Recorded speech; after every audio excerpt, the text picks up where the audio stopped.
La ley de Snell. La ley de Snell es una fórmula utilizada para calcular el ángulo de refracción de la luz al atravesar la superficie de separación entre dos medios de propagación de luz o cualquier onda electromagnética con índice de refracción distinto.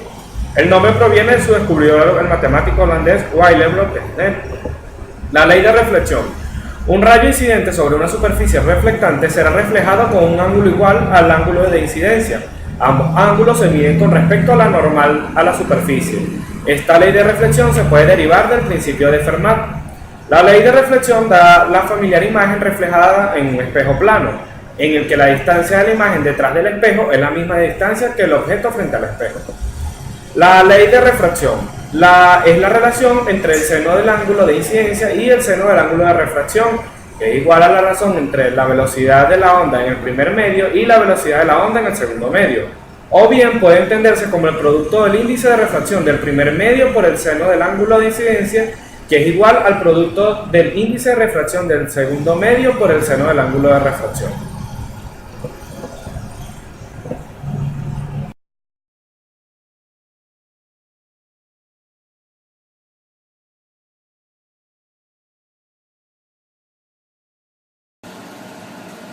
Ok, en este momento vamos a explicar el fenómeno de la refracción. Para este caso vamos a utilizar un envase con agua y le colocamos un poquito de café para darle color al líquido y poder observar el rayo. Ok, observen el ángulo que tiene mi mano y el rayo incidente, y observen que al pasar a través del líquido cambia de dirección. A esto se le llama refracción, y podemos observar este fenómeno en cualquier ángulo que coloquemos el rayo incidente.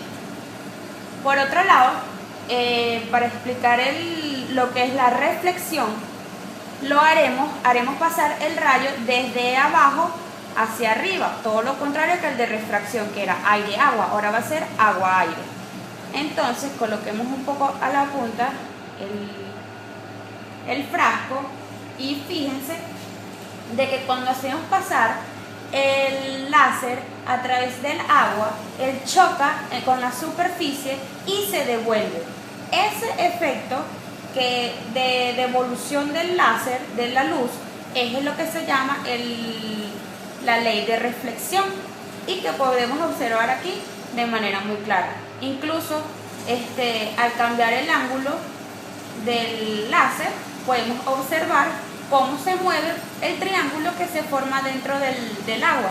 Si tuviéramos un envase más grande, incluso hasta se podría formar un zigzag, y que es con un ángulo exacto en el que se proyecte la luz y se produce el fenómeno de reflexión total.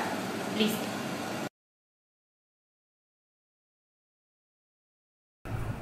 Para concluir, debemos decir que la ley de Snell fue formulada para explicar todos los fenómenos de refracción de la luz, y se puede aplicar a todo tipo de ondas atravesando una superficie de separación entre dos medios en los que la velocidad de propagación de la onda varía.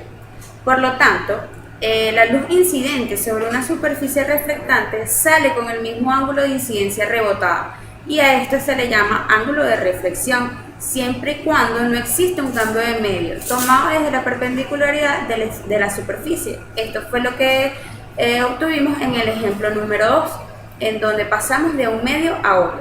El ángulo con que se refracta un rayo de luz al atravesar una superficie depende de los diferentes medios de propagación, de sus índices de refracción y del ángulo con el que incide.